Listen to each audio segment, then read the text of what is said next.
and this is Morning Journal with your host, G. Thank you so much for being here. Shout out to the folks. I just realized that, I would set up the stream on LinkedIn as well as Twitch and YouTube and Facebook, but I didn't know that I was actually live over on LinkedIn. And shout out to the folks on LinkedIn. I know, don't act like y'all, I know y'all might feel like, oh no, I got to be real professional and stuff like that because it's LinkedIn is about that business. It's true. It just so happens that I have a lot of folks in my network over there. So I decided I'd make this experience available over there as well. And we do some really great work in here. So shout out to LinkedIn and everyone. This is session number 181. You'll be surprised by how strong you are is the theme for today. And over the course of this conversation, over the course of the next couple hours, we're going to be looking at some prompts that explore the ways that we have, outdone ourselves, the things that we have overcome, and then trying to mine those experiences for the courage that we need to make the next steps. So, I hope that you're down for that ride. Shout out to all the folks hanging out, being sort of the core conversation happening over here on Spoon is where it's at. And that's for sure. We got Bex in the house. We got Abby in the house. Catch the Bear is here. Mint Mocha is here early. I'm glad to see you this morning, Mocha. I didn't know if you were going to come back because I gave you a little bit of a hard time on Writer's Room on Friday. But I'm glad to have you here for however long you get to stay with us today. Yeah.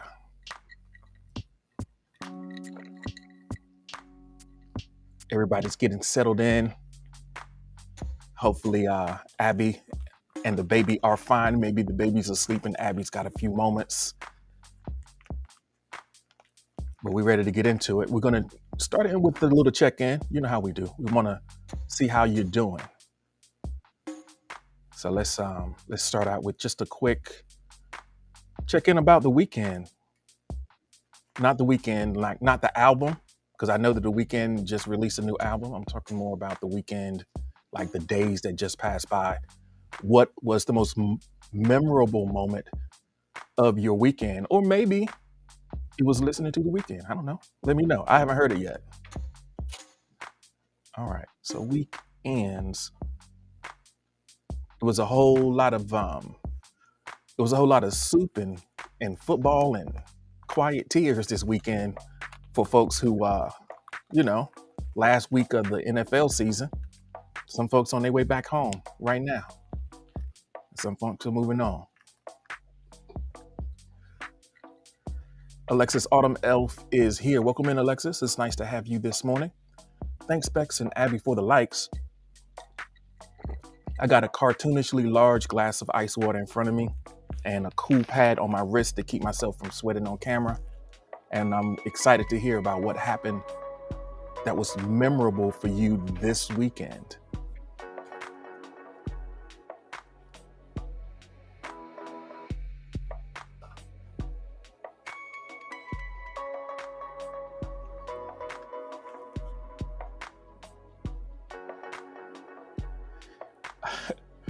Noble said something about some Mountain Dew game day fuel. Hey, man, let me tell you something about that Mountain Dew. Mountain Dew is really an interesting drink when you think about it. There's nothing when you look at it, historically even.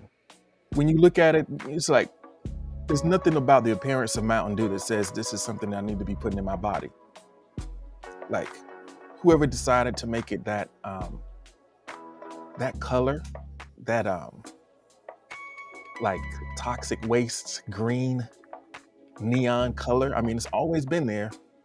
Somehow we got past it. I think that the reason that we got past it was originally, it was put in a green bottle.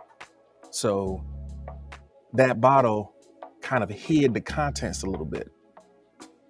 Otherwise, like, come on, man. Why would we want to eat that? Why would we want to drink that? But then once you started having it, then you sort of kind of needed it. So let's get into see what some folks said about the most memorable moments of their weekend.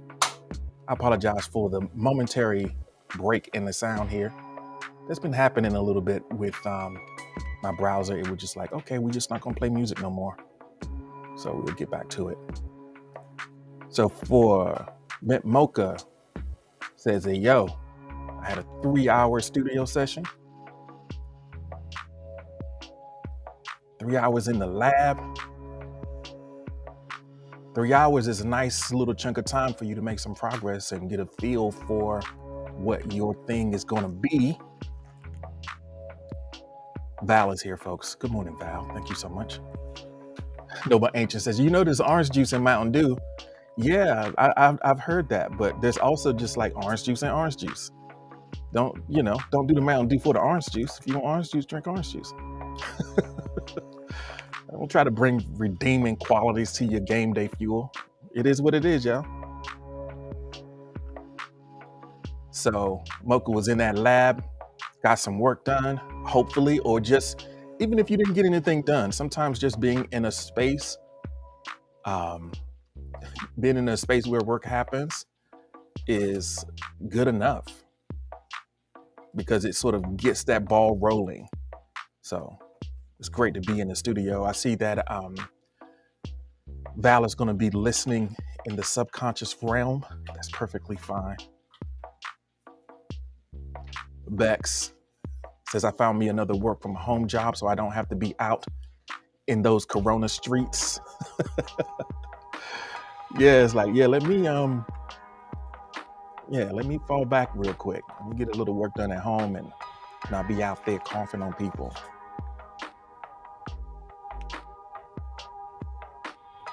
Noble Ancients describes Mountain Dew as the elixir of gamers. All right, yeah, it does look like an elixir. I'll give you that. It does look like an elixir for sure.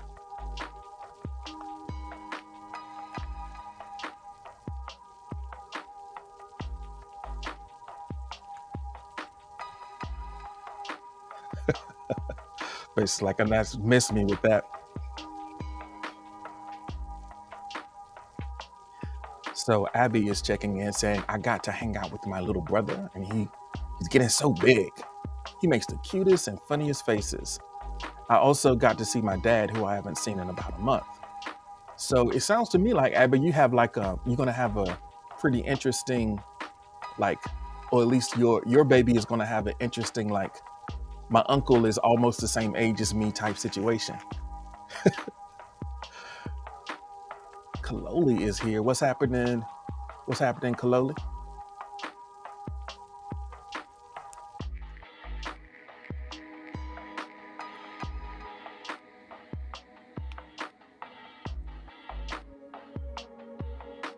So the memorable moments, I think, so Abby's baby and Abby's brother, they're going to be like, it's an interesting dynamic that happens in my family. And even with my daughter is a little bit older than her aunt.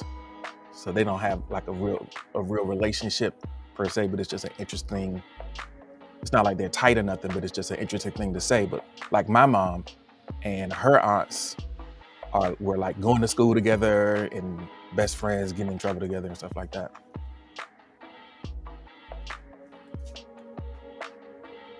All right. Memorable moments of the weekend for Alexis Autumn Elf. Memorable moment. Finally starting to be on the mend this weekend, turning things around. And health really is wealth. I know you've been struggling with illness since you got back from your trip. So I'm glad to see that you are doing a little bit better. Sean is here. What's up, Sean? It's good to see you this morning. Welcome in. Let us know, what was the most memorable moment of your weekend?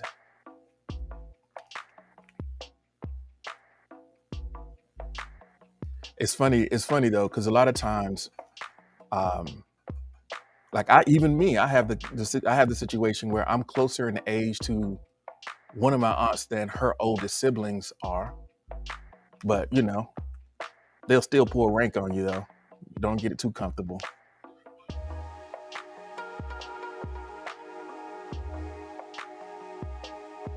All right, memorable moments of the weekend. All right, Noble Ancient says, my weekend had several moments, the most memorable of which was on my walk home last night. 2 Transformers blew back to back and freaked me out. It was hilarious. So as soon as you said 2 Transformers, I'm thinking, who we got? Bumblebee, Optimus Prime? What do we got? We got Autobot and Decepticon. But you just talking about electricity. You felt like you had power, huh? With the Transformer, you had so much Mountain Dew flowing through your system, and the energy was radiating so much that when you walked by, the Transformers just fritzed out on you, huh? That's the power of the dew. All right, Sean, thank you so much for the like. Kaloli, Alexis, thanks so much for dropping those hearts on the chat. It really helps folks find out and see that we chilling in here and that this is the place to be. Just warming up and getting started talking about the memorable moments of your weekend. So let's get into, got a few more. Let's see what we got here. So here's this last one that I seen here is a little, I guess it's memorable, you know. It's memorable, but not necessarily, kind of in a bittersweet way, I would think. And this is from Catch the Bear. Catch the Bear says that finding out my birth father passed away this day a year ago. So a lot of times you've experienced a sense of loss. Maybe there was someone who you didn't have a relationship with per se, but you really have the finality of knowing that it's not possible anymore can be a very sort of traumatic thing, you know? Yeah. Emo is here. Welcome in, Emo. Thank you for joining us. Yeah, Catch the Bear. I'm looking back over that time, and there are a lot of unanswered questions when you don't necessarily have the type of relationship that most would have with a birth father. So yeah, I definitely feel you on that, man. It's quite a thing at the beginning of a year. Welcome back, Abby. Bot, welcome in. Thanks for joining us. We're just kind of reflecting on the memorable moments of our weekend. I know everybody, if you want to see, check Abby's profile pic for some photographic evidence of the close sibling situation that we got. Noble Ancient mentions that you got to see Mo on Twitch for the first time. It's always great to, a lot of times, you know, it's cool to see the people behind the voices that you have come to enjoy so much, or to experience them in a different context. I had the fortune of seeing Mo pretty early on after we met each other, because I was a guest on the show. But for sure, we're going to be seeing a lot of new platforms opening up and people exploring new ways to express and create around here. So that's an awesome thing. So we got Sean sharing a memorable moment. I've had a good productive night from last night and into this morning, so that makes it memorable, something to hang on to. Quasha is in the building. Well, let me say this. Quasha is, I don't know if y'all follow Quasha on Instagram, but Quasha does a mean Elmo. Quasha does a mean Elmo. I've mentioned before how talented Quasha is as a voice actress. So if you haven't checked out the Elmo, I've been trying to, you know what I mean? Quasha be out here playing. You play too much, Quasha. You need to get out here and let us check you out a little bit more frequently. All right, here we are. If we're ready, we can get into the next prompt. We talked about the memorable moment of our weekend. And yeah, I'm feeling pretty good, like we can start the conversation. So just drop me a heart if you're ready to get into sort of the main theme of the conversation. As I said in the intro, it's like talking about it, thinking about the ways that we can surprise ourselves by how strong we are. So one more response before we get out of that. Quasha's memorable moment was church and Bible study with my daughter was the memorable moment for sure. All right, here we go. So we're getting ready to dive into an exploration of our capacity, sort of an unexplored capacity that we have that sometimes we underestimate. We don't always tap into it, but yeah, let's talk a little bit about that. And hopefully Quasha has the Instagram linked in. You can go to the Instagram link in Quasha's profile as well. All right. So to examine this prompt, let's think about what are you pushing? Where are you pushing yourself the hardest? We always are occupying multiple roles in our life. Rarely do we have the luxury of just being one thing. We have relationships that we are investing in. We have careers that we are perhaps pursuing, educational goals that we are working on, personal growth, health goals that we're working on. So there's all these different roles that we are occupying. So the question that we're going to start the conversation is, what are you pushing? Well, where are you pushing yourself the hardest? That is the question.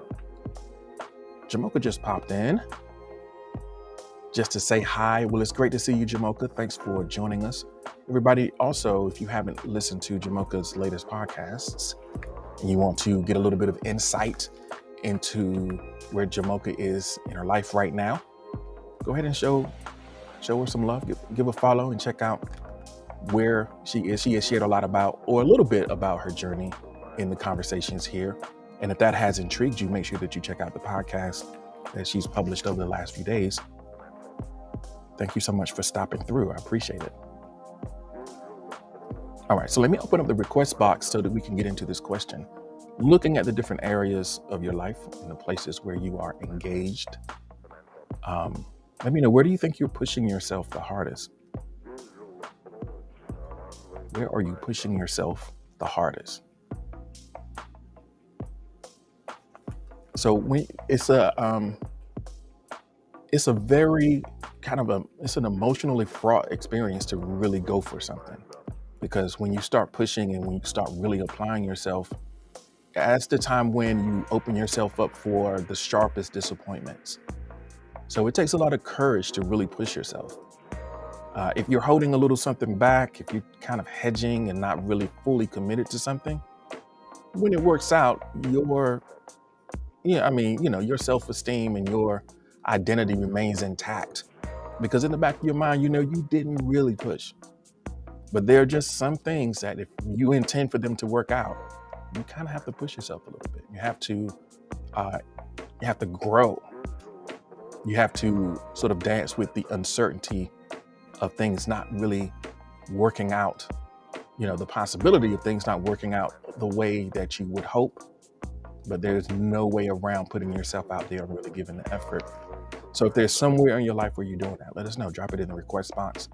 If you're listening live on YouTube or LinkedIn or Twitter or whatever, you can just drop it in the comments. Or if you're watching the replay, just let us know in the comments down below the video where you are pushing yourself the hardest. So Beck says, everywhere, to be honest, but I always remind myself that I will achieve great things through small steps. So Bex is just like, I'm just giving effort right now. I'm giving them the business out here, really stepping out. Kayo is here. Welcome in, Kayo. Thanks for joining us. Right now, we're kind of taking a look at our situation. Where are you pushing yourself the hardest? And I think that there are different things that require different levels of effort. If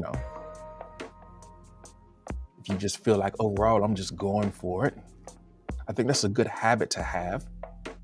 Although, as you keep pushing, sometimes you might realize that your energy, like the way that you manage your energy and the things that, the big difficult things, you might have to allocate and drop off a few things that are not necessarily giving you the type of return, that you would want. So it's good to show up and give effort, but you might have to sort of curate the number of things that you're going to be engaging with in order to make sure there's enough to get you where you want to go for the things that matter the most to you. But whatever it is, just like you're saying in the chat, it's like, it's always small steps. Always small steps.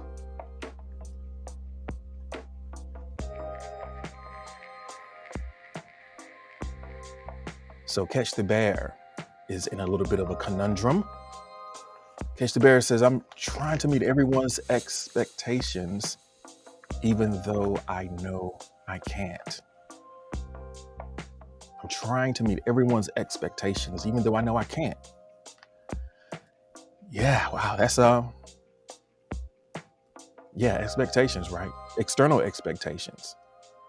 I think it really kind of depends on where you are in your life. I'm not sure exactly how old you are. When you're a little bit younger and you are in sort of a dependent situation, sometimes you just got to do what you got to do. I got to have, but at some point, I think it comes with time and maturity. And it doesn't come sometimes people spend their whole lives being beholden to other people's expectations. But I think hopefully you'll reach a place where you can let go of some of that and tune in more to sort of your own internal values, whatever those mean. Whatever those mean to you. As you grow, you'll realize what matters, what's most important to you. And other people's expectations hopefully will become less important. I think a lot of times we overestimate the investment that other people have in what it is we're doing. Even if they're saying stuff, they don't really care. You know what I'm saying? They're just saying stuff to say stuff. If it doesn't work out, they're not as preoccupied because they're all wrapped up in their own thing.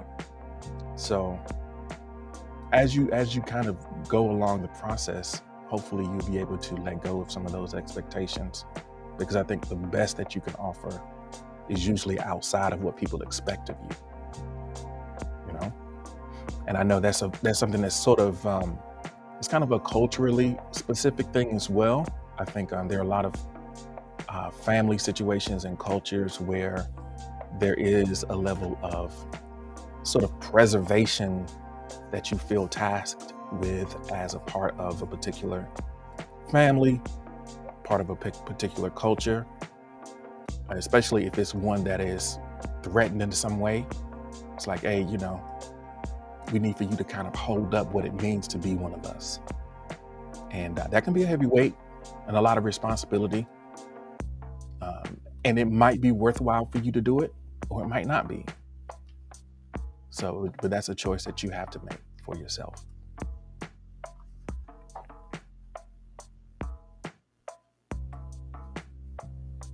So Noble Ancient is pushing. He says, I'm really pushing myself when it comes to my designs and projects. Each one I get done allows me to move on to the next one. So getting things done, making that progress, and making space for the next one.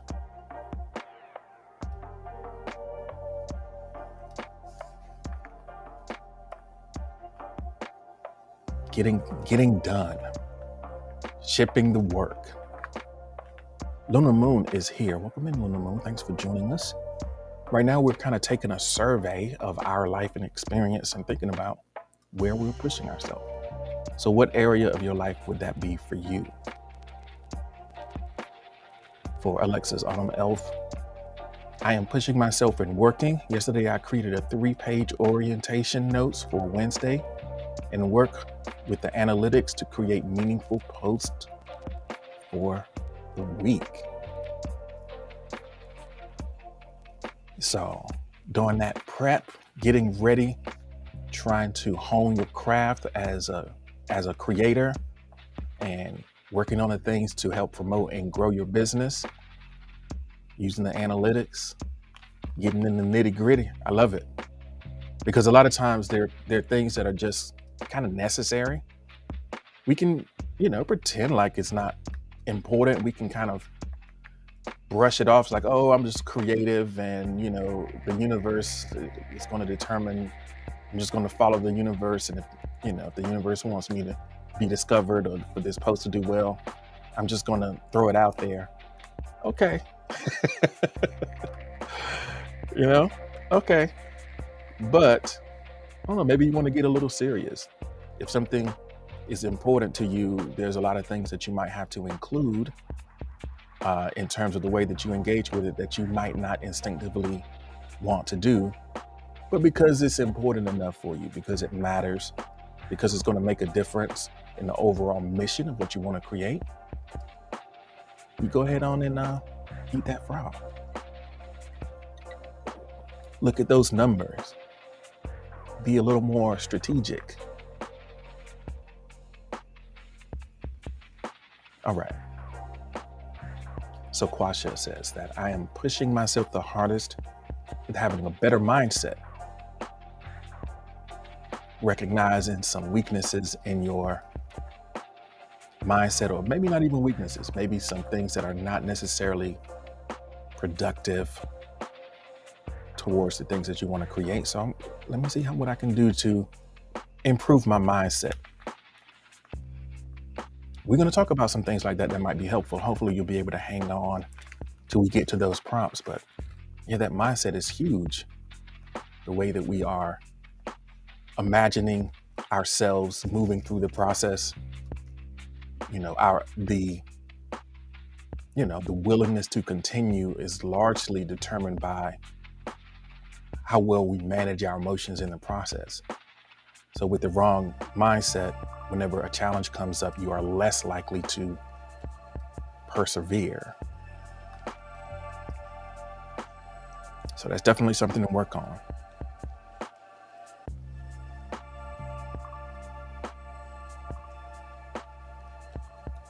So Sean is sharing that I'm stuck about whether if I stay or go. I want to move, but I have ties here. But I feel like if I moved away, I think things would be better in some ways. But hard ways of not seeing my kids as often.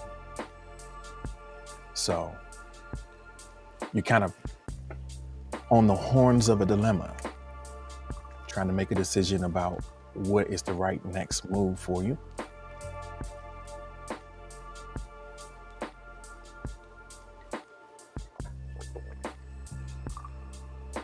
And those unmade decisions, they drain. They're a huge drain on your energy, or they can be.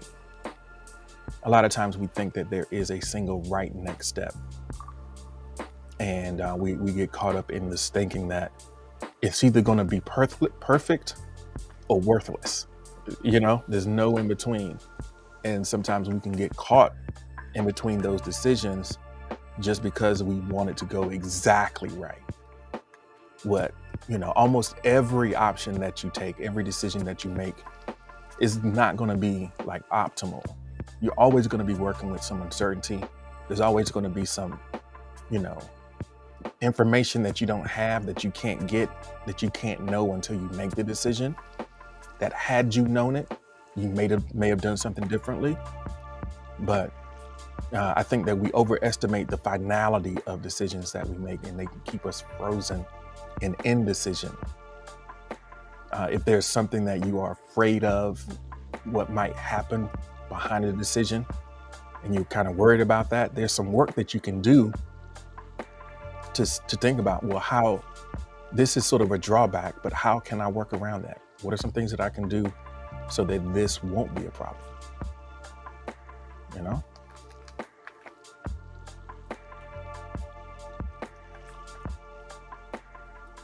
So Matt Mocha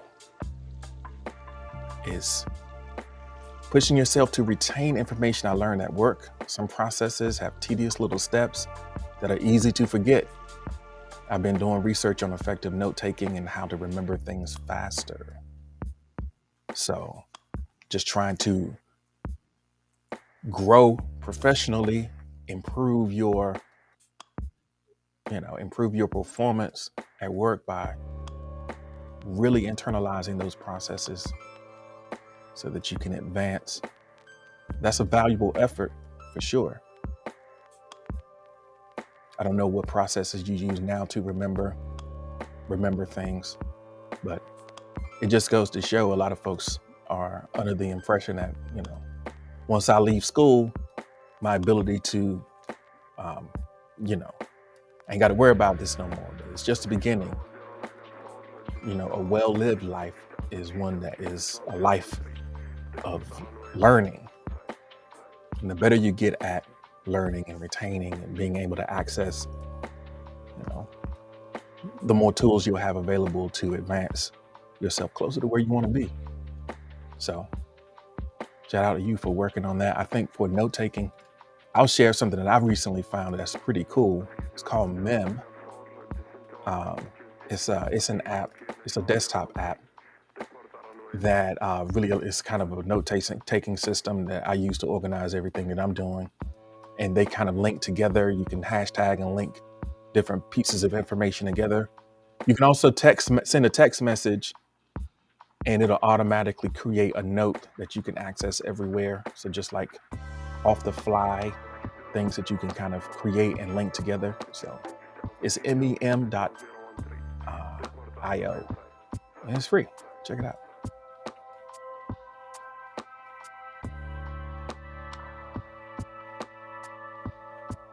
So we have one more response in the box. And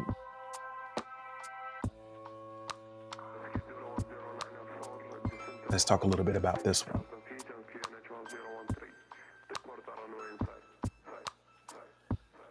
So Lunar Moon says, I had abusive parents. So when they passed, I gave up. But after getting over myself, I didn't give up. So now I have a job and a beautiful apartment and a pet. So the thing that you're pushing yourself is just kind of pushing past that trauma that had you stuck. And congratulations on kind of getting yourself together. I know sometimes it's a struggle every day to kind of maintain what you've built for yourself, because you never know when when the echoes of that abuse can pop up and undermine the progress that you've made. So first, let me say congratulations on what you've accomplished. It's a significant feat to get on your feet after surviving the abuse that you survived. And even though it won't necessarily be as easy as you would want it to be sometimes you're like, why is this so much of a struggle? You've proven to yourself now that you're up to it. So congratulations on that.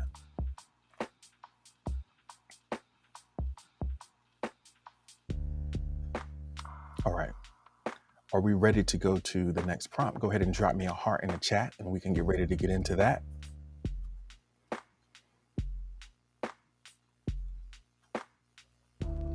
Taking a couple deep breaths here, drinking my water. All right, here we go.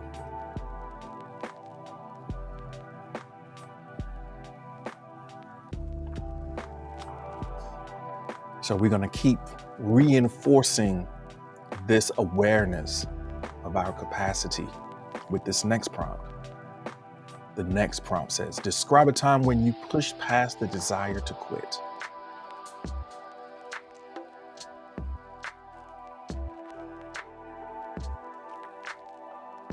So yeah, real quick. Yeah, mem.ai. I'm sorry. Mem.ai. My bad.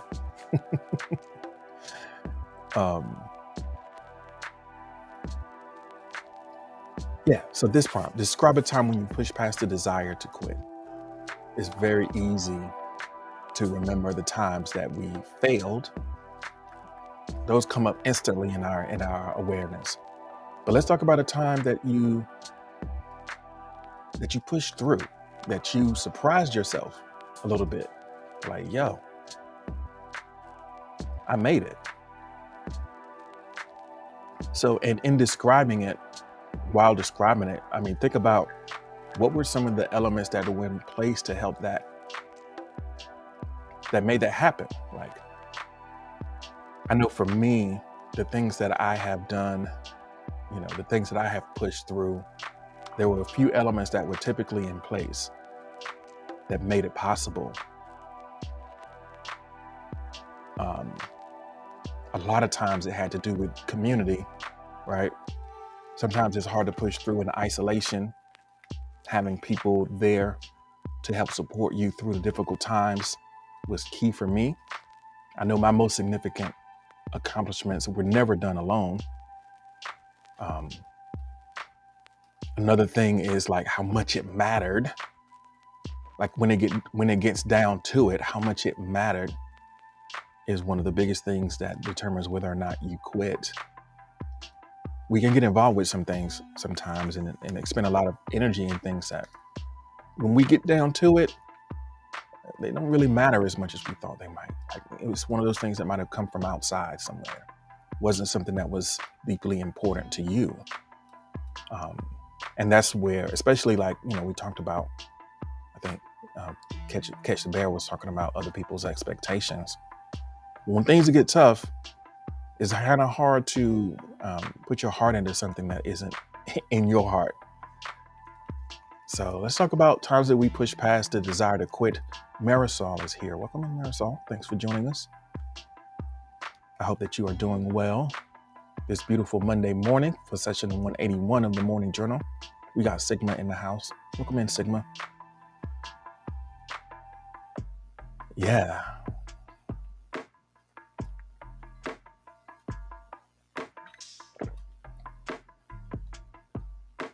So Noble says, I'm an insomniac and not really a morning person. Well, I think that just one little tweak. I understand that that's part of your experience. If you prefer to be an insomniac, then feel free to call yourself an insomniac. If you would prefer to have a healthy life, sleep life, just say that you have insomnia. Let it be something that you have and not something that you are, because it's a lot harder to let go of it. It's a lot harder to work on it if it's not working for you. Now, maybe it's working for you. I'm not here to tell you how to live. And if it's working for you, don't fix what doesn't need to be fixed if it's not broken. But if there is something in your experience that you are working on, try to be careful about the way that you identify with it, how you describe it, because I think subconsciously you reinforce and become consistent with the way that you see yourself. And those bonds get even tighter despite your efforts to work on it. So you have insomnia. It's not who you are, it's what you have. All right. Unless that's unless that's what you want. All right. So Kwasha says, I wanted to quit college. It was just overwhelming to have 2 jobs and go to school full time. But you made it through. I'm assuming that you made it through.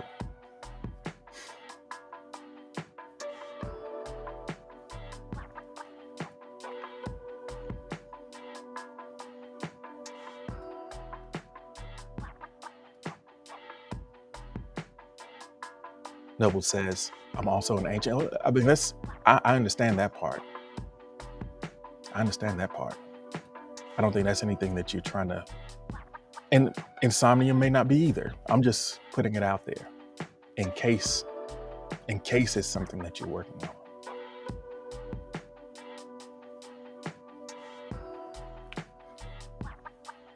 So Marisol says, when I would jog, I ran against the pain and finally was able to jog pain-free. I injured my back and neck as a child, and it was always painful to exercise. But you were able to have a breakthrough and build up the things around, So that's great. That's awesome to know that there's something on the other side of the pain. Washa says, how could I quit? I refuse to quit. I didn't want to be embarrassed. Oh yeah. Yeah, you didn't want to be embarrassed, so you pushed through because them folks were like, "Well, I told you you couldn't make it."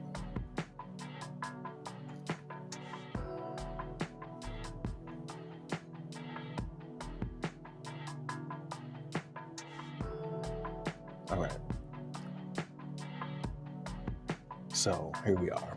Sean says, "I climbed a 150-foot water tower to put a hover piece that could be seen from Route 84 interstate and almost chickened out 3 times, especially because towards the top, the ladder angled backwards.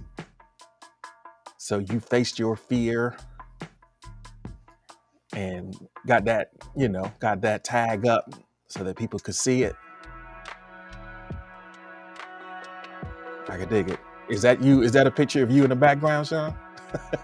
Climbing up to put that piece up?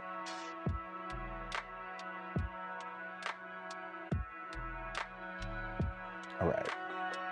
So we're describing times we push through.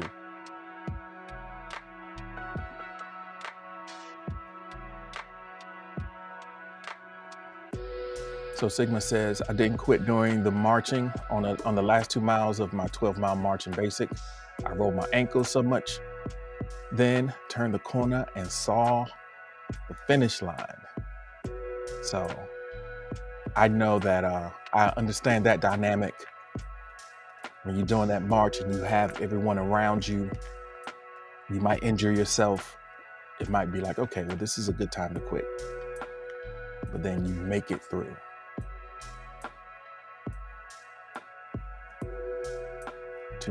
2 miles, that last 2 miles, 10 miles in. I got 2 to go.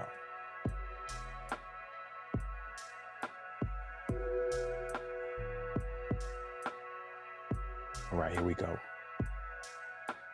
Noble says, "On one of my 7-mile walks home, I felt like I almost couldn't make it, but I pushed on and surprised myself and made it home after all." Yeah, it's like, yeah, there's something about walking and like going, like crossing distances. I think it's a lot. There's a certain motivation that we have to get home that can help us get over that difficulty.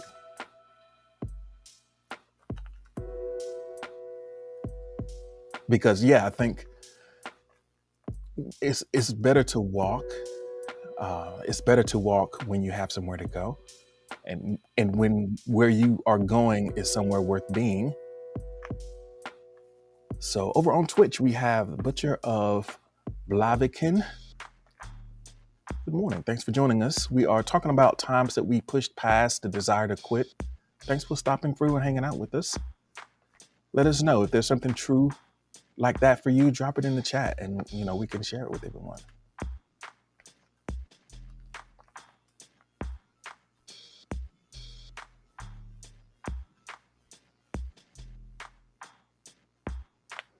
So Alexa says that after my dad passed, I really gave up for a bit, and Noble was super patient with me and loved me back into a semblance of normality. I just didn't want to be anymore after that, and it was rough though. Yeah, grief definitely does a number on you, or it can. So if you have like a key ingredient there is having some support, right? So having someone who can kind of guide you back. Axel is here. Thanks, Axel, for joining us. Welcome in, and thanks for the like. Hope that your Monday morning is going well thus far. We're talking about overcoming and pushing through. That's kind of the center of the conversation right now. If you would like to participate in the conversation, just drop your response to the prompt in the request box that you see over to the right if you're listening on Spoon. If you're watching on YouTube or Twitch or LinkedIn or Facebook or wherever, and you want to join the conversation, just drop it in the chat and we can share it with everyone. I really appreciate it. I think it's important, even if you don't share it publicly, even if you're just reflecting privately on this, I think that it's important to connect with the capacity that we have to overcome things. because we underestimate ourselves. We forget how strong we are. And we have all of this evidence in the situations in our life, the victories, both small and large, that are evidence that we're stronger than maybe we give ourselves credit for. So that's the purpose of thinking about that. And I guess just realizing the reality of the fact that you're going to feel like quitting sometimes, and that's normal. It's not just going to be easy. I don't think it'd be that fun if there wasn't some sort of resistance in place. We almost need that for things to have meaning for us. So, okay, so let's do this. Let's drop a heart in the chat if you're ready to join or ready to pursue the next part of the conversation.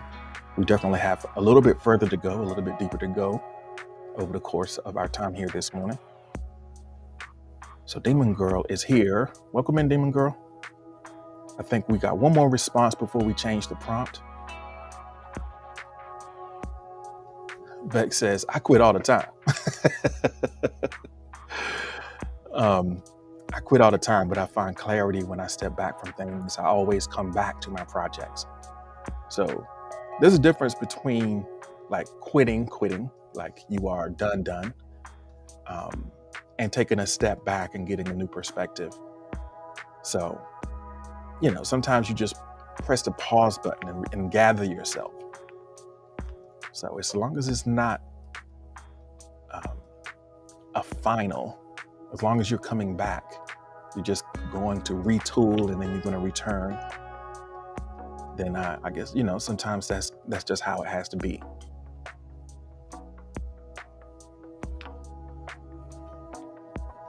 All right, here we go.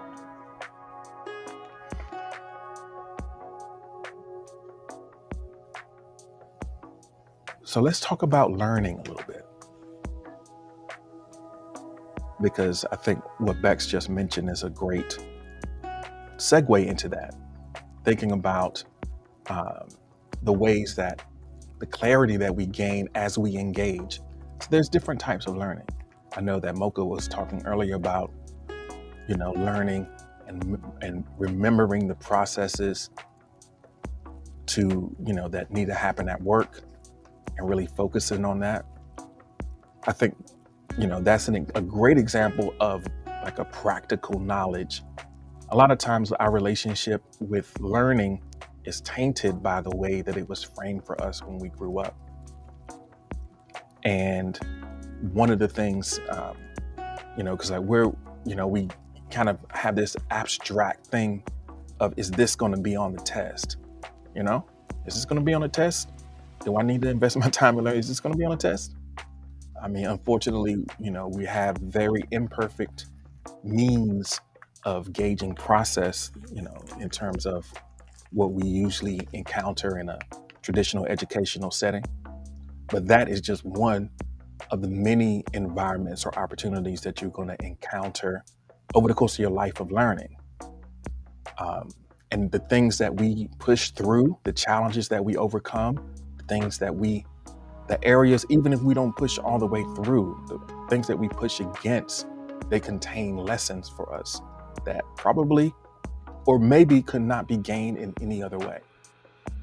If you weren't doing it, if you weren't in it, you learned something about yourself at least. But there's also a lot of knowledge and lessons that you learn in the process of living, in the process of going through the challenges that pop up for you. So that's what this question is about. What is something that you recently learned that stands out in your mind? So Lil Wolf,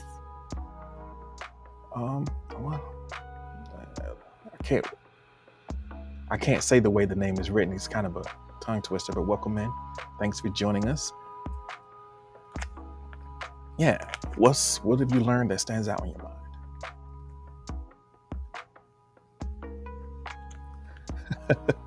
So Marisol says that, studying is harder than I remember.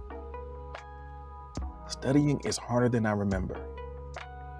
Well, I think that a lot of things that kind of work against our ability to study. There are a lot of things that maybe degrade our ability to focus on things. We may have become more distractible over the course of time. We've gotten out of the habit, and now we have very easy places to run when it gets a little uncomfortable. So that is kind of always tugging on us when we want to buckle down. DT Dub TV is in the house. Welcome in. Thanks for joining us this morning.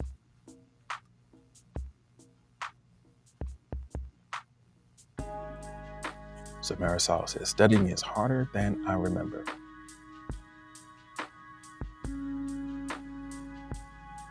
So Noble Agent says, I learned recently that I can't compare myself to anyone else than me, as no one else has my exact experiences and skills and the levels I have in mind. I figured that out, and now work is easier. So Noble says, I have to take into consideration the fact that I'm me. And while I might be able to learn from other people, I don't want to compare myself to them because that's not going to be useful. I think, that's a valuable aspect, and it's true for everybody. Sigma says, studying is a skill, y'all. So practice makes permanent. So practice right, y'all. Yeah, it is definitely a skill. And it's not necessarily one that you learn. It seems like it would be something that would be kind of foundational, but not a lot of folks are learning it, during the time when they're trying to learn something else. So I can appreciate that for sure. Yeah, but we are all unique people, and that comparison trap is just that, it's a trap. So try to stay away from that and deepen your understanding of the processes that you're engaged in that work for you. Be a student, not a follower. So even though everyone's experience is different, there might be some things that they've learned that we can implement in they might hold some keys that can open some doors for us. So I think it's important to, while we celebrate our uniqueness, to also temper it with some humility and understanding that, we need each other. Sean says, everyone has their role. I haven't learned mine yet. LOL. I think we're constantly learning, and I think those roles might evolve over time. So give yourself some patience. So further, Sean says, I learned that no matter what you expect may happen, can change in the drop of a dime. And that usually is the case. Life is full of uncertainty. So you can try to guess as much as you want, but it might not go down that way, y'all. Not at all. So what do you do about that? What do you do about that uncertainty? If you know it's inevitable, how do you orient yourself to that reality? So lessons. Harley has a lesson to share. Taking care of humans is rough. And Alexis's lesson is working on mental health takes a lot of work. Mental health is a lot of work. There's a lot of potential for growth that we may not choose to engage in. Because let me just stay sick, yo. If getting well is all this work, let me just stay sick. I'll be all right. I'll just get used to the pain. That's kind of the voice of the small person inside of you who is feeling a little bit defeated. And that's sort of who we're challenging today. Because you think about the fact that something takes work, is that a problem? I think sometimes we make work a problem, but work doesn't have to be a problem. And it's a reality, but it doesn't have to be a problem. So I think that, why wouldn't it take a little bit? Why wouldn't it take some work? So coming into that reality and just being accepting and open to the fact that we have to be sort of engaged in our lives and our hands have to be on the wheel, that is kind of a mature realization.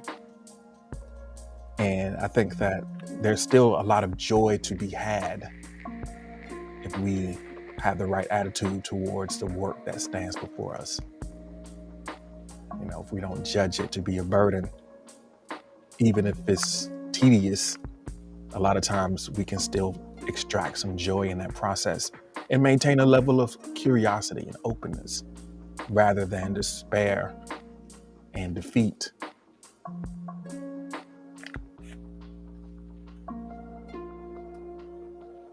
So DTW TV says, I learned that soda is very important to some people. I learned that today too. As we opened up the stream, it was a conversation about Mountain Dew, a defensive Mountain Dew, on the grounds of it being the elixir of the gamer, and on the grounds that it contains orange juice. So that's not recent knowledge, but it is something that is sort of on my radar of experiences that are a little bit surprising. Shout out to Harley Quinn for listening in as well. Sean says, without any work, there's no outcome, no satisfaction or completion. Yeah. I agree with that. Beck says, I've learned to speak abundance and not lack. The universe says yes to what I say. I think words, the power of words, that the way that they work on us is, it's hard to deny how powerful the words we use are. So that's a great transition actually to one of the next things that we're going to talk about. Crispy is here. Hi, Crispy. Welcome in. Thanks for joining us for session number 181 of the Morning Journal. I appreciate you for being here. Let us know if there's something that you've learned recently that stands out in your mind. Maybe you could share it with us and we can learn and grow from it as well.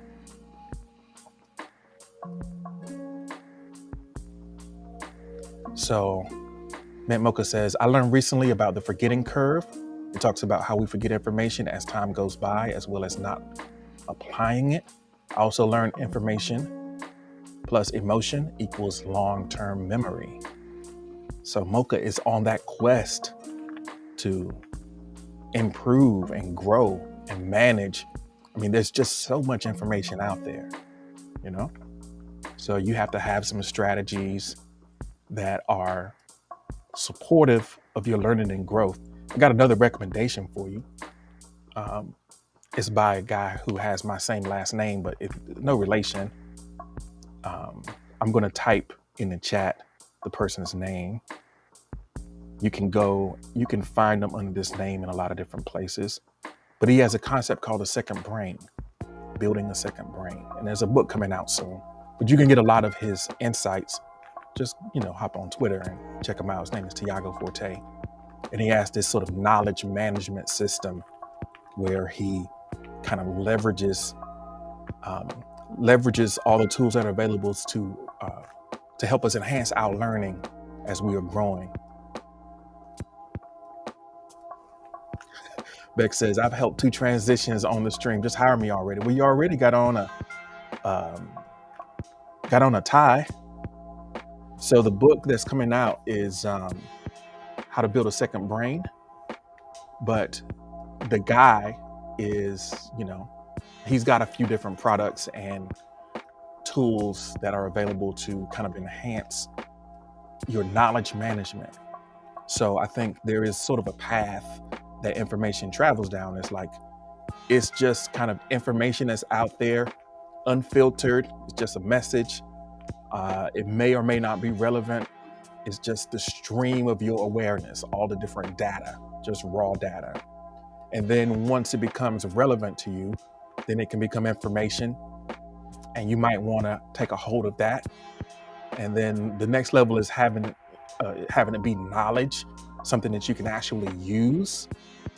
And then, you have like principles that are not just specific to a specific, not just unique to a specific situation, but sort of speak to an entire range of related um, circumstances. So it's like more like a principle of wisdom.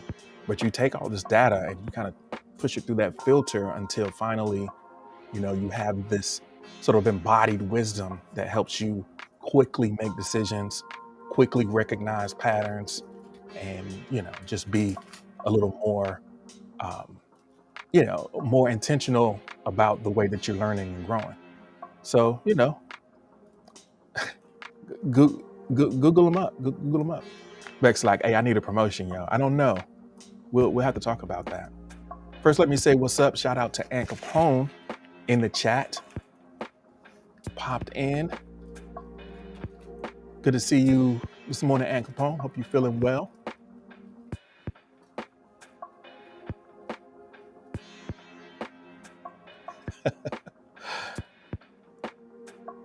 All right.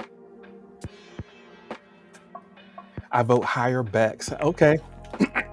Bex, you know how to reach me. We'll talk about it. We'll see what we can do. Oh man. Yeah, closed mouths. Hey, you gotta ask. You never know. You never know. Enter a name. The people have spoken. All right. All right. So we're at the top of the hour. So let me just take a second and reconnect with everyone who's watching on the replay. Do a few plugs before we go to the next prompt. Just to re-up everyone that just joined us, thanks for joining us. This is Morning Journal, session number 181. I'm your host, G, and we do this every Monday through Friday at 6 a.m. Eastern Time. We're live on Spoon, as well as YouTube and Facebook and Twitch and LinkedIn and Twitter. We're everywhere, baby. Not everywhere, but we're a lot of places. So wherever you are listening, I encourage you to go ahead and subscribe or follow whatever the language is for that platform so that you don't miss these. I also want to point out too, for folks who are not subscribed to the YouTube channel, YouTube is probably the best place to do the replays.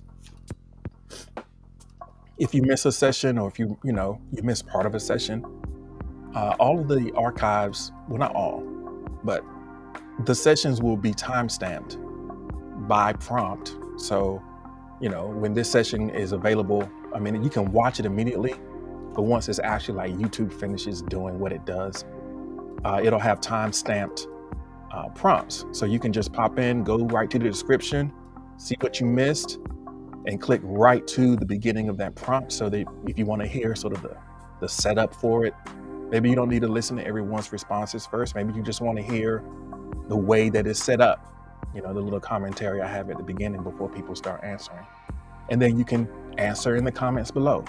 I mean, I would really love to keep the conversations going over there. So that's a great way to catch up on things over on YouTube. So go ahead and subscribe to the channel, yo. If you're listening over there, go ahead and drop a like on it. Y'all know the deal. So that's me. It's Monday. We'll be doing this all week long as normal at 6 a.m. Eastern Time. All right. So are we ready to go to the next prompt? Let me know. Drop a heart in the chat. Seems like we're ready. I mean, I said that, and I know for some people that has a very specific reference. Y'all singing, I'm not gonna sing it, but y'all know the song. Okay. Singing is cooking. What we cooking? All right, here we go.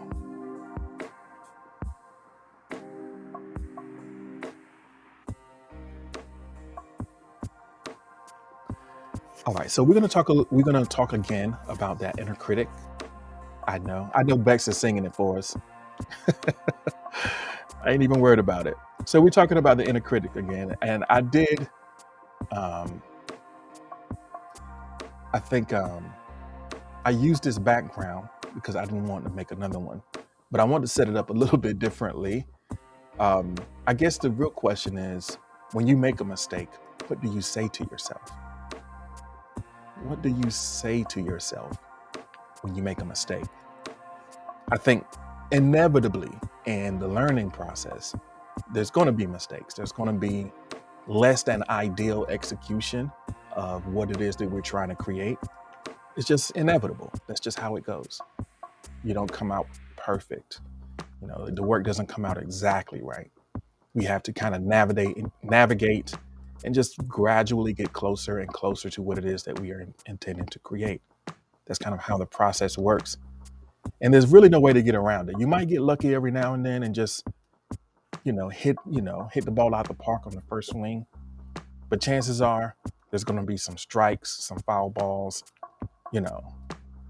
some ground outs, some pop flies.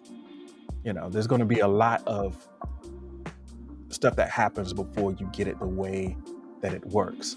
And it may never be exactly the way that it works. But what do you say to yourself when you make a mistake?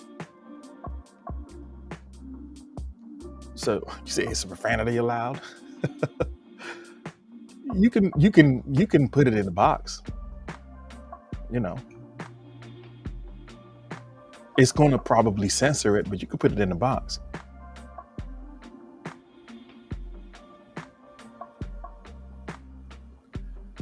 So I think the big thing is,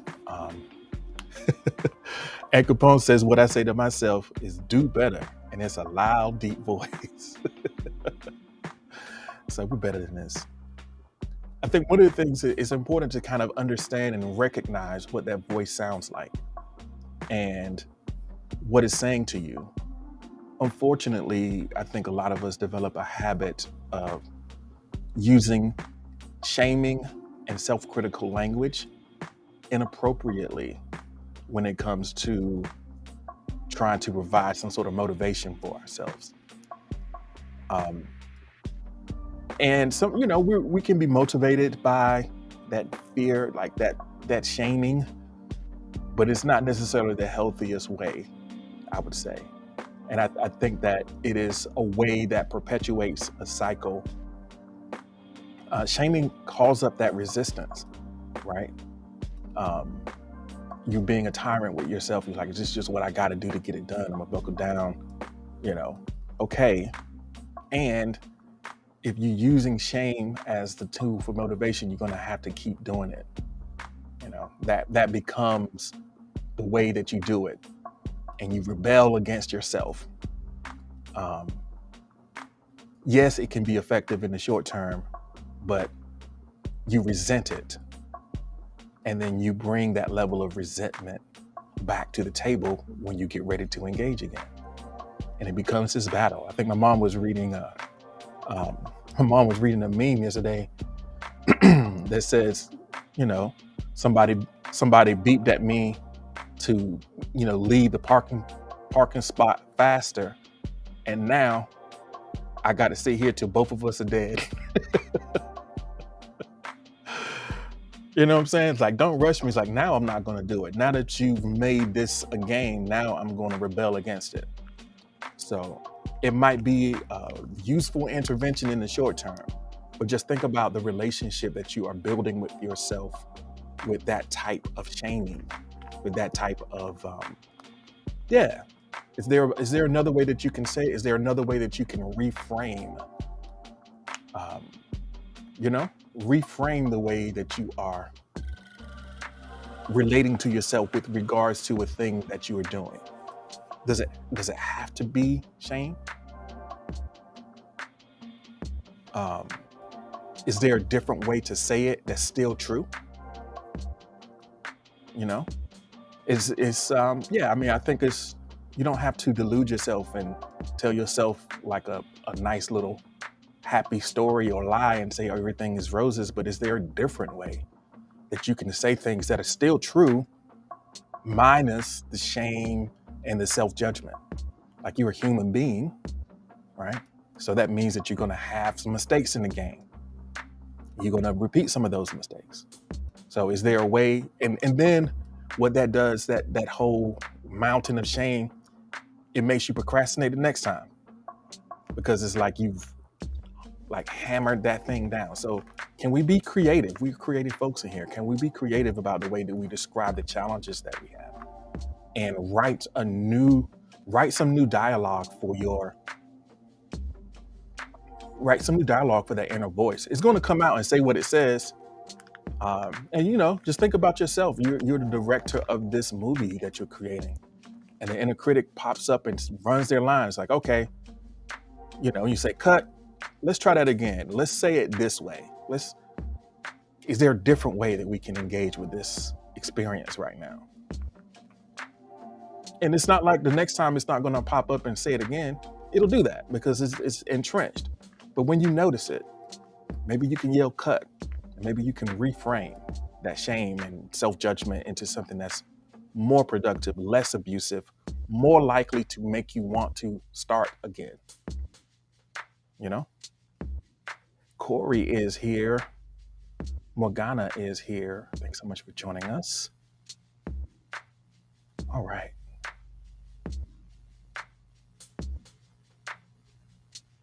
Okay, here we go. Let's check out the request box.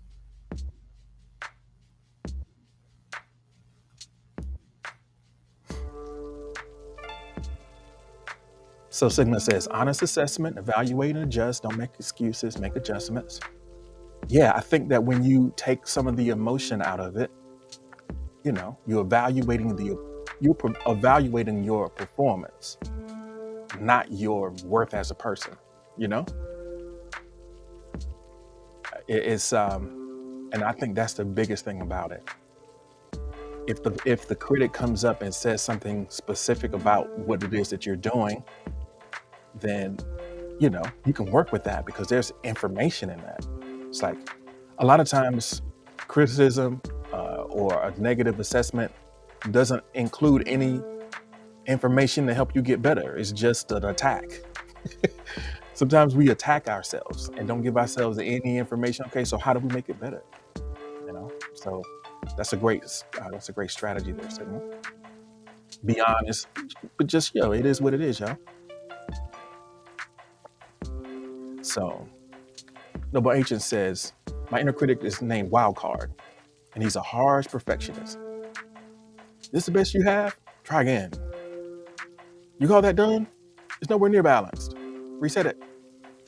Try to find the balance. He's a harsh perfectionist. When I think of a harsh perfectionist, it's probably, perfectionism is a lot of times is more nagging than it is scary. It's like, the nitpicky type of, this the best you have? Try again. You call this done? It's nowhere near balanced. Reset it. Try to find a balance. Something like that.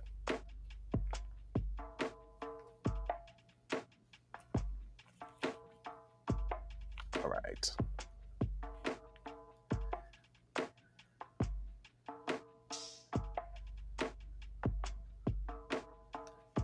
Sean says, wow.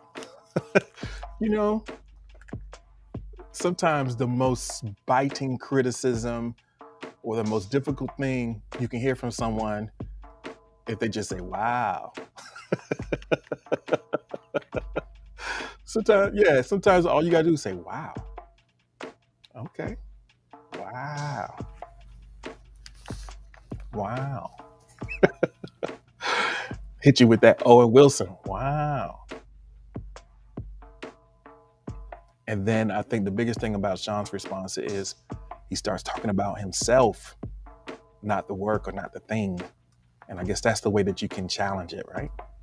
Make it about the work, make it about the product, make it about the action and the behavior, but not the person. That's one way to potentially reframe it and make it less toxic, less harmful, and more likely that you're able to engage with it with joy.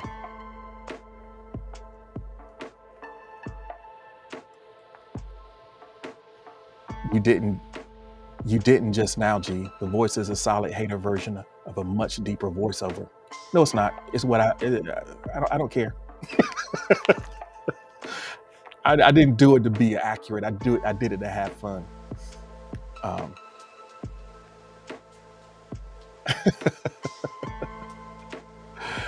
DJ Prodigy is here.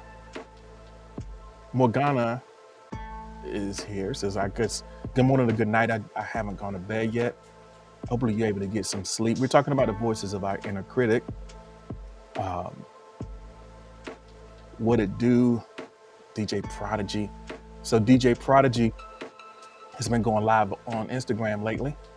So, I know that we're used to seeing him doing the wake up streams over here, but he's been doing over on Instagram or started doing that. So shout out to you for stopping through and at least joining the conversation up here, gracing us with your presence. So Alexis is talking about the inner critic, saying that my inner critic is the voice that claims it's never done and never good enough. Never good enough. It's not done. It's not good enough. Do better. Do better. Sounds like Al Capone's do better. Do better. Yeah, that's a tyrannical voice. That's a helpless situation, right? If you know that it can never be good enough, if you feel like it can't be good enough, how much motivation does that give you to try, right? It's like a thief of inspiration and motivation if you are stuck on it can't be good enough.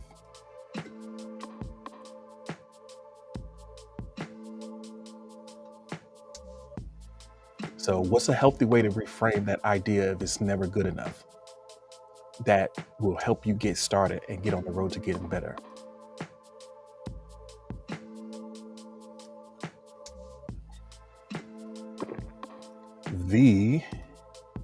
Welcome in.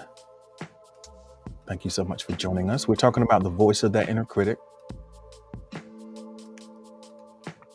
and reframing that self-shaming and self-judgmental, the way that we are with ourselves, not to kind of sugarcoat anything, not to make it,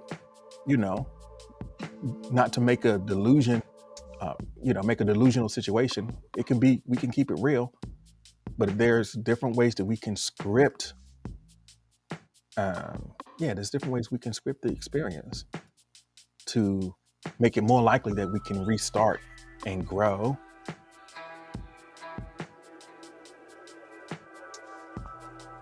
So while we are talking about the voice of the inner critic, everybody drop some green hearts in the chat for our moms listening in. Retha's here in spirit. All right. So Corey is sharing that my inner critic is like, you can't do this, or you're so fat, not curvy, this, that, and the other. So I block it out. So sometimes the inner critic will just come for the jugular. And a lot of times that inner critic it seems to be living inside of our head, but it came from somebody else, and a lot of times we internalize the expectations of other people. I think earlier in the conversation, we talked about, other people's expectations and standards. Unspoken or not, I think just kind of culturally, we absorb, what it means to look right, to be right. It's like an unwritten thing because we have this kind of innate desire to fit in and belong somewhere. And if we can't find where we're fitting in, a lot of times we'll resort to shaming ourselves or judging ourselves critically when all we are doing is being ourselves. And being ourselves is actually enough, but we haven't connected with that reality yet. And we continue to talk to ourselves in a way that makes it less likely for us to accept our imperfect human selves. So I know that you're not going to be able to stop it. It's a persistence. The inner critic is like a force of nature. It's not going to stop. It's always going to show up. But you can challenge it. And you can challenge it and give it new lines to say. And maybe it becomes a habit for when it pops up and wants to say, whoa, cut. We need to fix that dialogue. Let's say this in a way that is supportive of who we're trying to become. and supportive of the things that we're going to create rather than kind of tearing ourselves down with it. So Spoon Fork is here. Welcome in. Thanks for joining us. All right.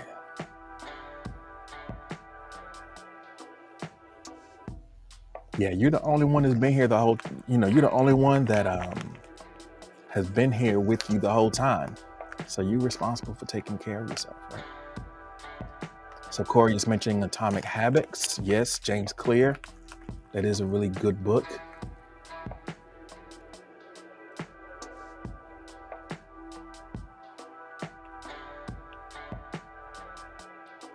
So Corey says, a great book. I got the bootleg.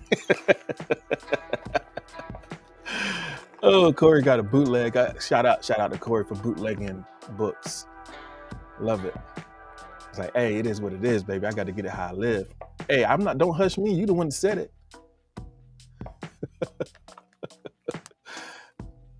Yeah, James is like, James Clear's a brilliant, great book. But I can't support you though. I can't. Oh, it's all good. Hey, it is what it is.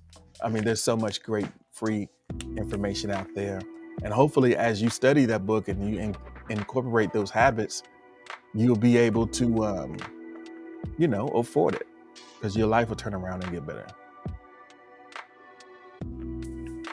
But in the meantime, you got to get it how you live. Sigma says it's the information era. So if someone does the hard work of concisely and powerfully communicating ideas in a systematic way that enhances the quality of my life, I don't need to pay him. It's out there, baby. Hit me with something else. I'm not paying you for that. All right, let's see. So Beck says, yep, lately my inner critic sounds just like my mom. It tells me that it's too late for things and how things aren't good enough.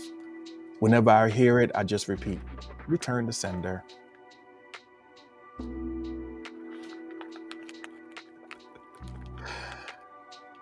So Sean puts out, it's a good website that you can take classes for anything, well, almost anything, for free, absolutely. For skills-based learning, there's plenty of information out there, and it's not even necessarily the information that's most valuable. I think in a lot of learning and situations, it's not the information that's worth paying for. A lot of times the value comes if you find that it's difficult for you to actually do it and apply it. A lot of times, it's worth getting some support on that.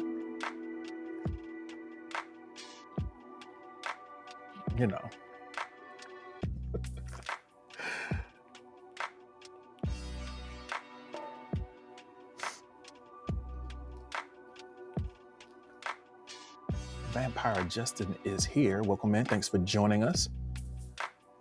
All right. We were talking about kind of examining the voice of the inner critic and talking also about and we've been talking about learning and growing. And a lot of times when you are learning, how important it is to be open to that process of failure, knowing that it's going to be a struggle from time to time. And we were also just kind of having a conversation about the abundance of information that's available, what you can learn. And then I was hazing Corey for bootlegging a book, but it is what it is, y'all.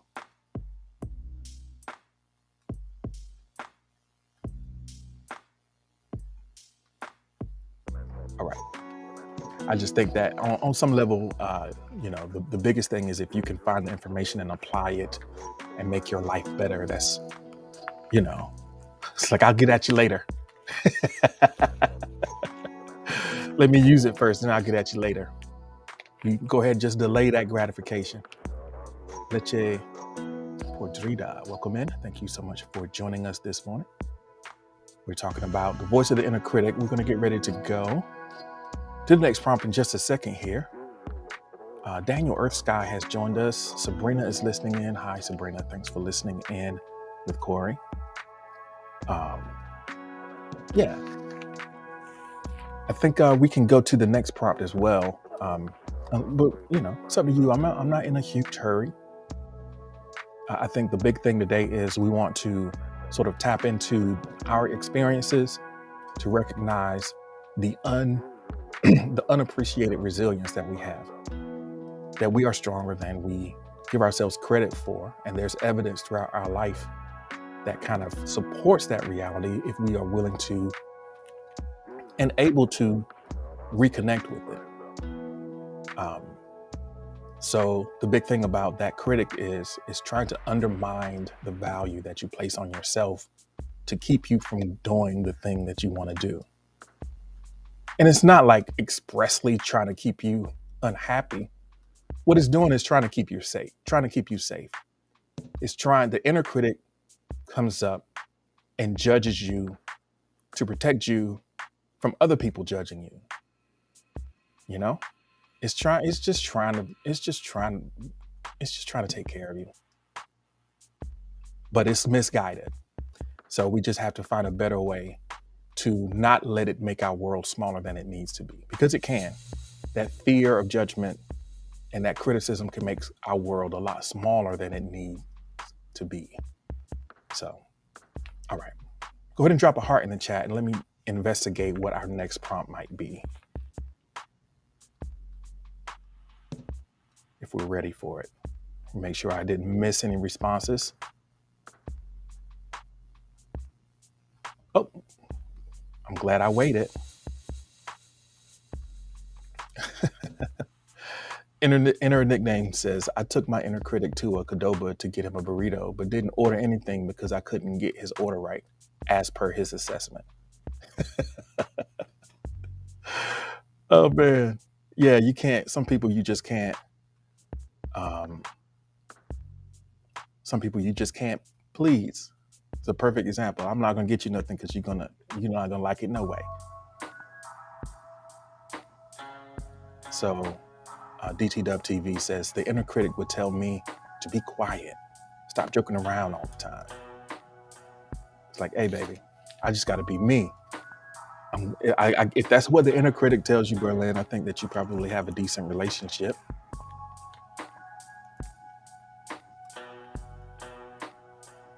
With your inner critic, because you still show up and you still lean into your personality. So I can appreciate that.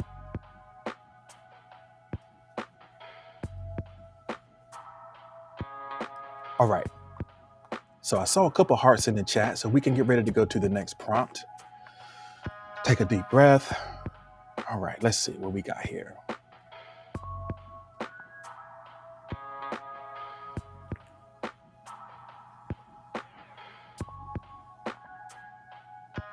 Make sure I didn't miss anything. Okay, yeah, here we go. So I think ultimately, a lot of times we can find that our best efforts don't necessarily come when we are just focused on our own goals or like the thing that's in front of us. A lot of times the inner critic kind of quiets down. The inner critic pops up when we're doing something to improve ourselves. A lot of times when we're doing something in a community or for a community, a lot of times it'll just be quiet, So sometimes we can prove, let me say it's Edward McCurdy is a gentleman who's featured in the documentary project that I was working on. He's a therapist, and he made this insightful comment about like what community is for. And I think that he described it as the community calls forward your gifts, right?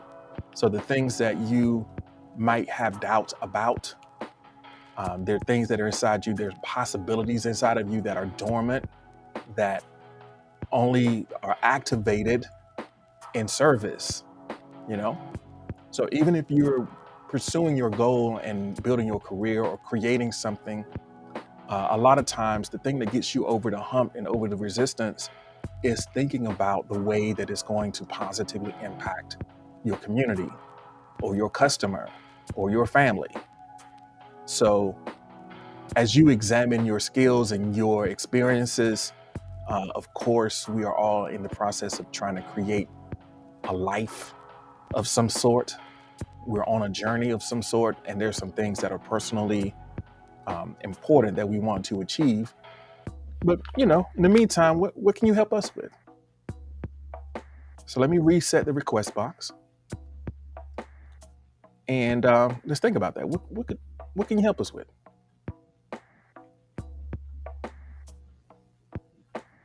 And I know that there is this thing where I think a lot of us have like the opposite problem where we are always putting other people's needs before our own. Maybe that's true, but I think that in some ways it can be healthy, especially when it comes to being able to support people with the thing that is uniquely in line with who you are. I think the help that is sort of, the help that can be a little bit burdensome is, when it's not really our lane. It's like I'm just doing this because I got to do it. It's nothing special. It's nothing about me. You just need help. But maybe there's something special about you, and the way to grow it and the way to have it expressed, the way to lock in the capability is somehow with service. Because ultimately, you generate abundance in your life in proportion to the service that you offer, whether that's commercially or in community or otherwise. We don't exist in a vacuum, So let us know. What can you help us with? Christopher, welcome in. It's good to see you, Christopher. It's been a minute. I recognize you because of the unique way that you spell your name. Glad to have you this morning. The request box is open. Let us know. What can you help us with?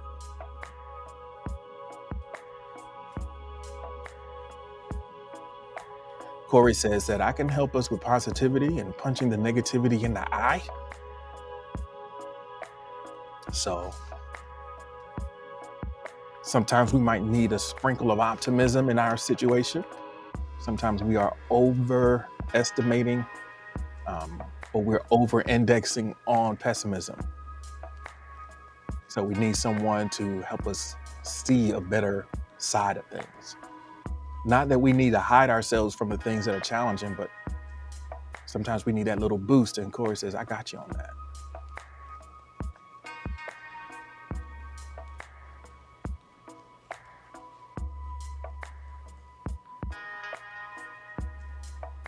So Alexa says, I can help you with translating noble speak. Oh man, I can help you translate that noble speak. It is a language in and of itself. Just kidding. I can help by actively listening and empathizing, and can help identify your emotions when you have problems isolating how you feel. Okay. So yeah, sometimes the thing we need most is an active and empathetic ear, a reflection of sorts. So thank you so much for that. Love that. So we got Lord Zachary and Cherry Chew in the house. Welcome in. We're talking about, hey, look at, if you just got here, it might seem like hey, I just came here and you asking us for stuff. Yeah, we're kind of asking. What can you help us with? What gift of yours does this community call forward?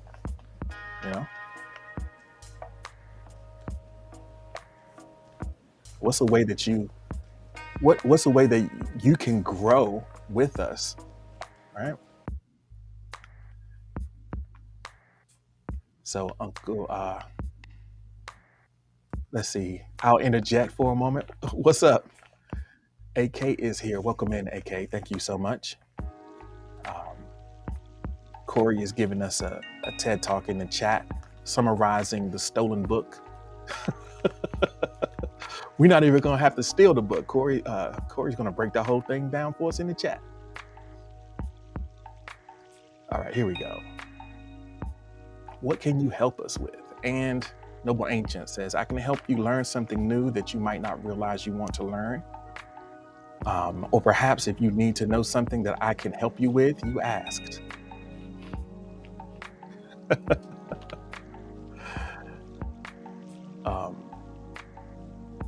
So Lord Zachary says, I can help people rediscover the merit of in honesty and pure gall.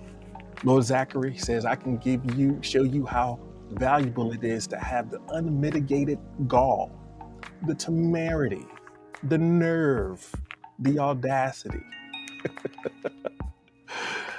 Oh man, stop stepping on eggshells, yo. Say what you feel with your chest. Say it full chest. Say it with your solar plexus. I hear you. Corey says, if Uncle G didn't pick on me, he wouldn't think of me as a friend. Yeah, if I'm joking around with you, if I'm roasting you a little bit, it's because, you did something roast worthy and I'm trying to include you, Speaking without a filter. Hey, yo, Lord Zachary says, hey, yo, take that T-Pain off your joint, yo. Don't do it. Auto-tune. Take off that auto-tune.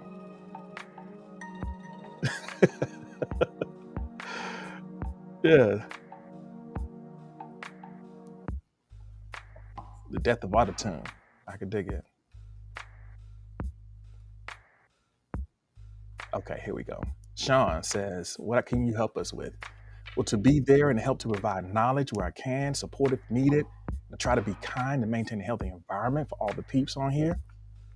You do that, Sean. I think that you do always bring a positive, upbeat experience with you when you come in. So I love it.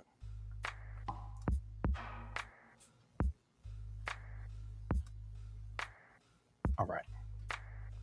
What can you help us with? So DT Dub TV, I knew it was coming. Welcome to Good Burger. I knew somebody was going to bring it. And and the thing about it is, I'm certain that when DT Dub TV typed that into the chat, he thought it was just going to be groundbreaking.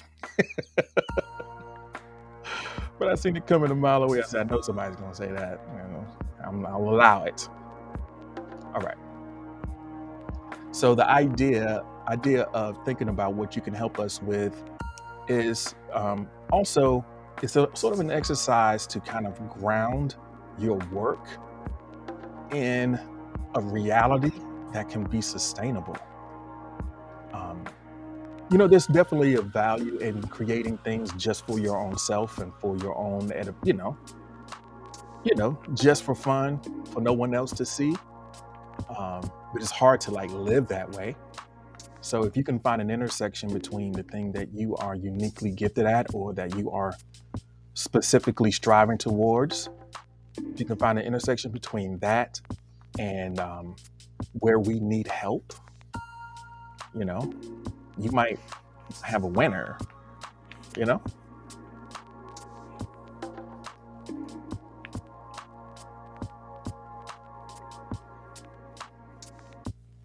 So Sigma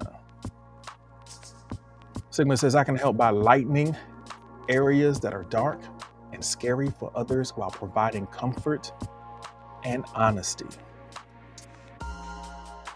Yeah, I can shine a light and give you, I'm gonna keep it real with you and let you rest in that reality.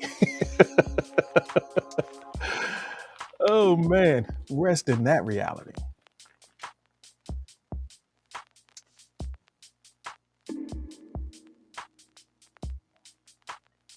So someone anonymously shares, the best way I can help at the moment is to be honest in my inability to be emotionally here for you at the time being.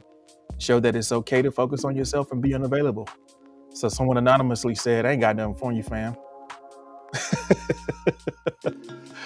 Hey, yo, I ain't got nothing for you right now. You good? We good? I ain't got nothing for you, man. You good? We good? Okay. It be like that sometimes. I don't even have enough to even tell you who I am. But that's all right. You don't always, you definitely have to take care of yourself. Um, but also, as that self-care grows, I think that it's important to not stay there, because I think it can be kind of stifling to stay in that place. We are kind of built and wired for connection. Yeah, it's perfectly. Yeah, absolutely. Yeah, absolutely. It's like Anonymous needs a little loving on himself first, for sure. For sure.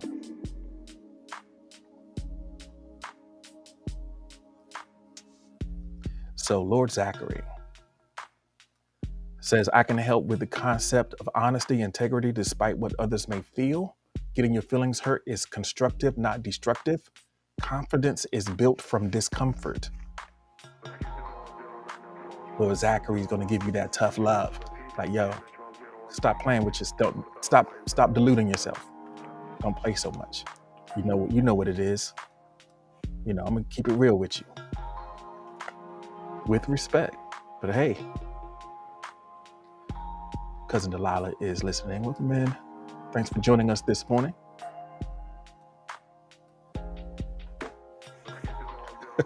So Lord Zachary on the set.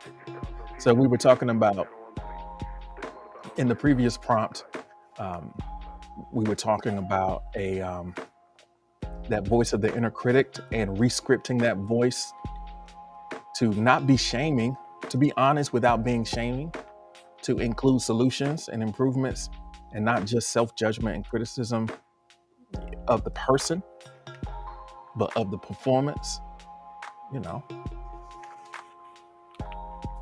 Sigma says, old is a mentality, not an age. Well, let me tell you something, Sigma. If that was 17 and 9 months, it's an age. up until you hit 18, it's an age. Once you get past 18, once you're an adult, then it's a mentality. It starts becoming a mentality once you're an adult. All right. Okay, here we are.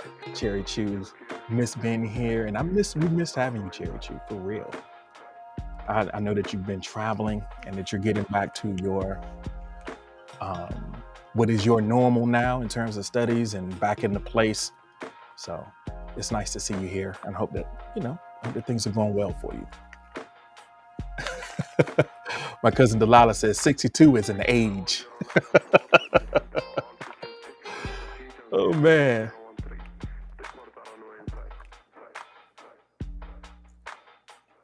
Yeah.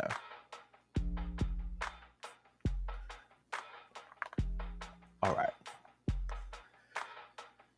Cherokee says, I'll get there. We are all a work in progress for sure.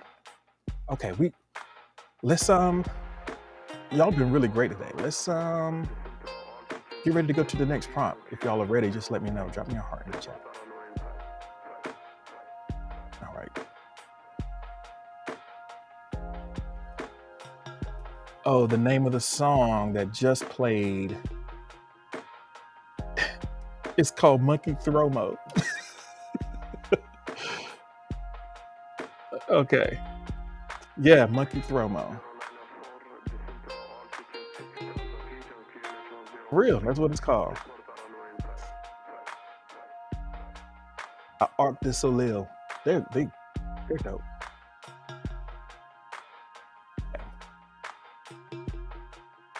Let's get ready to get to the next prompt and really kind of wrap things up. Didn't it kind of fly? Some folks have been here for pretty much the whole time. Didn't it kind of fly by today? What do y'all think? Yeah.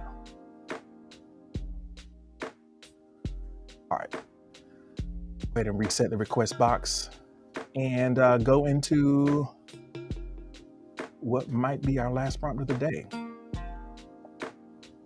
And it's really just kind of looking, since it's a Monday.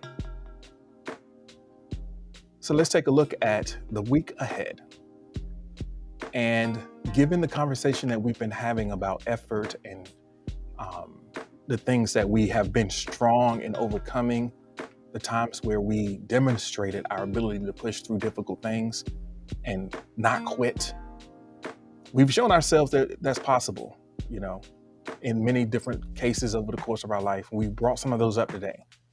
We've talked about how when you are in a process of learning, it's inevitable that you're going to run into some difficulties, some setbacks, what appears to be failure, because that's just a part of what learning is. And we've talked about different ways that we can maybe connect with sort of a different reserve of motivation by looking outside of ourselves a bit and thinking about how our gifts and our capabilities and our energy can be in service of other people. So looking at the week ahead, what are some of the challenging things on your radar for this week? And challenge is not a bad thing. We don't have to hold that in a negative way. It's just an acknowledgement that there's going to be some effort involved, and work is, why would it be any other way? Of course, we're going to have to engage with things in a bit. So what is that for you? What stands out as a challenge in your experience in the week ahead? So while you're working on that, let me go through real quick and just give a shout out to folks who are here. I think, and folks who are kind of creators that I would like for you to check out if you have an opportunity to do so. Shout out first of all to AK. I had a chance to briefly listen in to AK stream. AK is my favorite musician on Spoon. I don't get to hear AK often, but when I do catch one of those short guitar situations, it's just so cool and calming, and beautiful voice, beautiful music, great personality. You might not know AK, but AK is OG for real. Make sure you just follow and keep your fingers crossed. Maybe you'll have an opportunity to stop in and listen as well. Shout out as well to MO. MO is Purple Gang certified, getting ready to go to work here shortly. You can ride to work with MO and listen to sort of an AFK ASMR go to work with me stream, where you can just kind of ride along and listen. Sometimes it's just, a little bit of road rage, but often it is, very interesting and deep insights, just because MO's smart, MO's funny. So you never know where the conversation is going to go, but it's definitely what I usually do when I leave here. As I'm getting myself situated, I listen to MO get herself situated. So follow MO for Go to Work, and also for Make Friends, which is an evening stream that happens Monday, almost every day, usually in the late afternoon, early evening. So also shout out to Quasha, the talented voice actress, voice artist, who is going to be doing more stuff because I'm going to keep pressuring her to do it. Make sure you follow Quasha on Instagram. You can find the link on Instagram to check out that great Elmo impersonation, if nothing else. Shout out to Cherry Chu, my co-host of the Writers Room, who's been on vacation. Hopefully we can reconnect again once things settle down, because we've missed you. We had our first stream back for the evenings on Friday, and I love what you add to the community here. So thank you so much for being back among us. Sean, shout out to you for being top supporter in the chat right now, and just being the top supporter, the Spoon God they call you. I appreciate your contributions today, Sean. Alexis Autumn Elf is here with Bunny in tow, perhaps.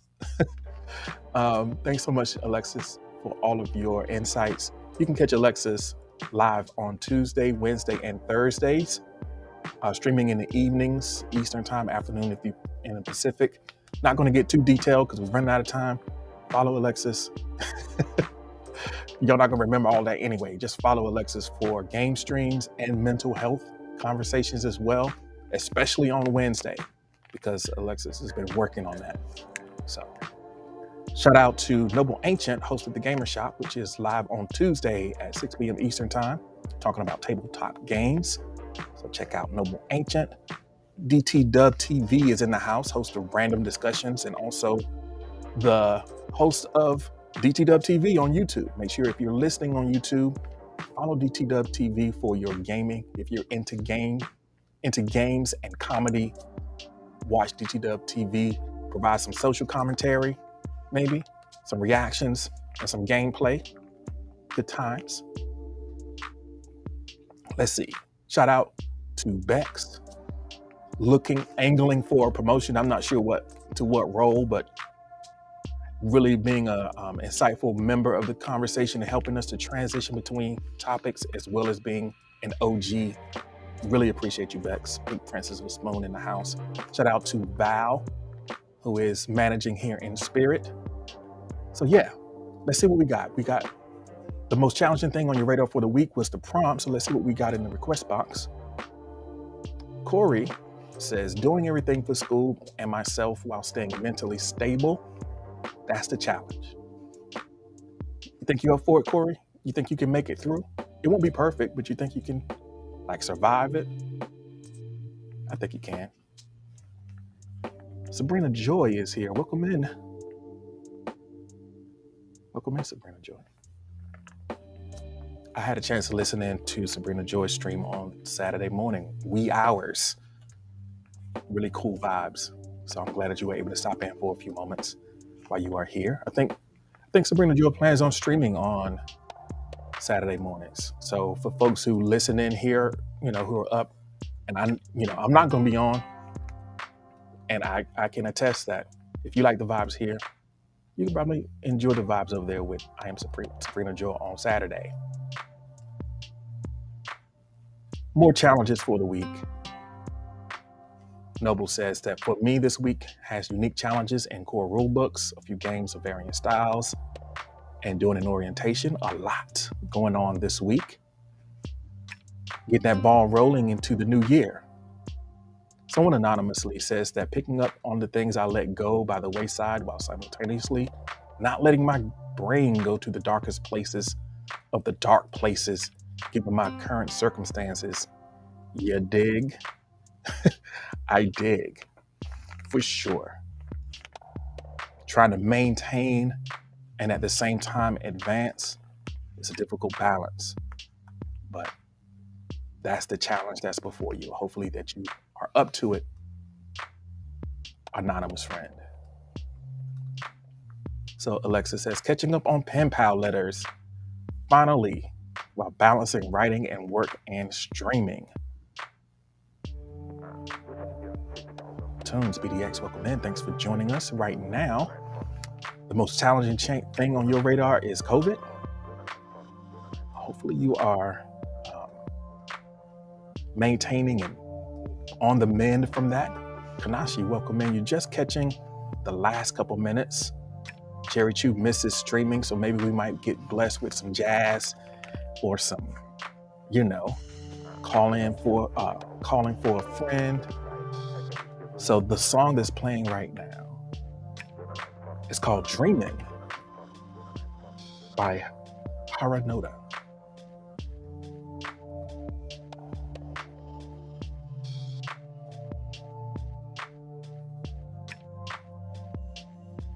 I know y'all like to hear me just typing stuff in.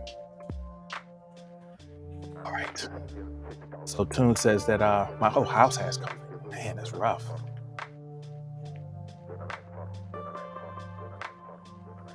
So Sabrina Joy says the number one challenge, preparing my landing page and keep it simple. I hear you. Yeah. We don't want to show up at your landing page and think we on MySpace. Yeah, keep it clean, simple, and remember what you want people to do when they get there. The landing page is not a place for expression. It's a place to call to action. So keep it clean. Sean says, bringing my father to the doctors to be assessed is the biggest challenge of the week.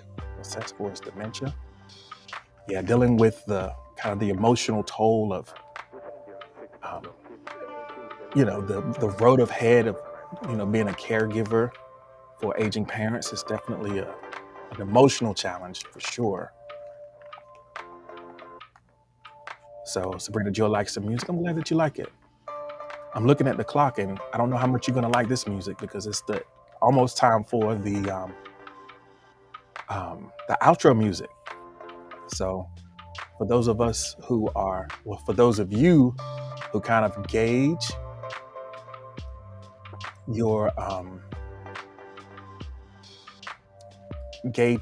progress through your morning by this stream, you know that at the end of the stream, when you hear this, that it's almost time to go.